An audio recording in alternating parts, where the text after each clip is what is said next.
గ్రహములు ఆ జనన సమయాన్ని బట్టి ఒక సంవత్సరంలో కొన్ని ఫలితాలను ఇవ్వడానికి సిద్ధంగా ఉండవచ్చు. కానీ అధిగమించడానికి కూడా ఒక అవకాశం ఉంటుంది. దేని చేత అధిగమిస్తారు? రావలసినటువంటి అశుభ పరిణామం చాలా ఉపద్రవంతో కూడుకున్నది, భయంకరమైనది అయినప్పటికీ కూడా అది తప్పించుకునేటటువంటి సాధనం ఒకటి ఉన్నది. ఏది ఆ సాధనము అంటే, నీ కళ్యాణ నామంబు ప్రత్యహమున్ పేర్కొను ఉత్తమోత్తముల బాధం పెట్టగాను పుని. భగవంతుని యొక్క నామ సంకీర్తనం ప్రతిరోజు చెయ్యడానికి అలవాటు పడినటువంటి వాడెవరుంటాడో అటువంటి వాణ్ణి గ్రహములు కూడా బాధించవు. ప్రతిరోజు భగవన్నామం తెలిసి కానీ తెలియక కానీ చెప్పగలగడం ఒక అదృష్టం. అయితే కేవలం నామం చెప్పడం వల్ల ప్రయోజనం కలుగుతుంది అన్న మాటకి ఎంత సారమున్నదో దాని యొక్క కొనసాగింపు కూడా అంత సారవంతము. ఎందుకంటే భగవంతుని యొక్క నామములు గౌణములు. అవి కేవలం ఏదో భగవంతుడికి బాలసారి చేసి పెట్టిన పేర్ల వంటివి కావు.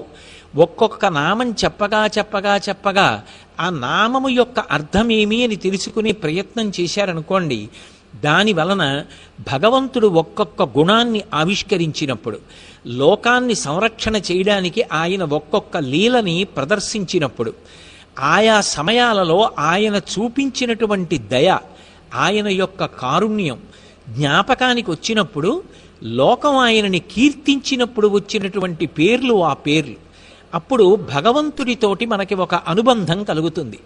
భగవంతుడితో అనుబంధం కలిగితే ఆయన ఎలా చెప్పాడో అలా బ్రతకడం గొప్ప అని అలవాటవుతుంది. ఆయన ఎలా చెప్పాడో అలా బ్రతికితే ధర్మాన్ని పాటించినట్టు అవుతుంది. ధర్మాన్ని పాటిస్తే మనము ప్రశాంతంగా ఉంటాం, లోకము ప్రశాంతంగా ఉంటుంది. అంటే నిజానికి సమాజము యొక్క శాంతి భద్రతలన్నీ దేని మీద ఆధారపడి ఉన్నాయి అంటే ధర్మాచరణము వలన మాత్రమే సాధ్యమవుతాయి.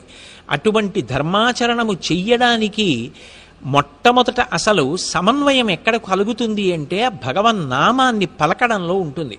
అందుకే పంచాంగ శ్రవణము చేసి, ఒకవేళ గ్రహగతులు అంత బాగాలేవు, ఆనుకూల్యత ఎక్కువగా లేదు అంటే దాని గురించి బెంగ పెట్టుకోవలసినటువంటి అవసరం లేదు. ఏ బెంగ పెట్టుకోకుండా చక్కగా భగవంతుణ్ణి నమ్ముకుని ధర్మ మార్గంలో ప్రయాణం చేస్తే వాడు చేతికి నూనె రాసుకుని పనసతొనలు తీసిన వాడితో సమానం. పనసతొనలు ఎంత జిగురుగా ఉన్నా, పనస పాలు ఎంత చేతికి అంటుకునే లక్షణమున్నవైనా, చేతికి నూనె రాసుకుని తొనలు తీసిన వాడికి చేతికి ఆ జిగురు అంటుకోదు. అంటుకోకుండా నూనె కాపాడుకుంటుంటుంది. అలాగే ధర్మ మార్గంలో ప్రవర్తించిన వాడికి భగవంతుని యొక్క అనుగ్రహం ఉంటుంది. భగవద్ అనుగ్రహం ఎవరికి ఉంటుందో అటువంటి వాణ్ణి గ్రహములు కూడా చెనకి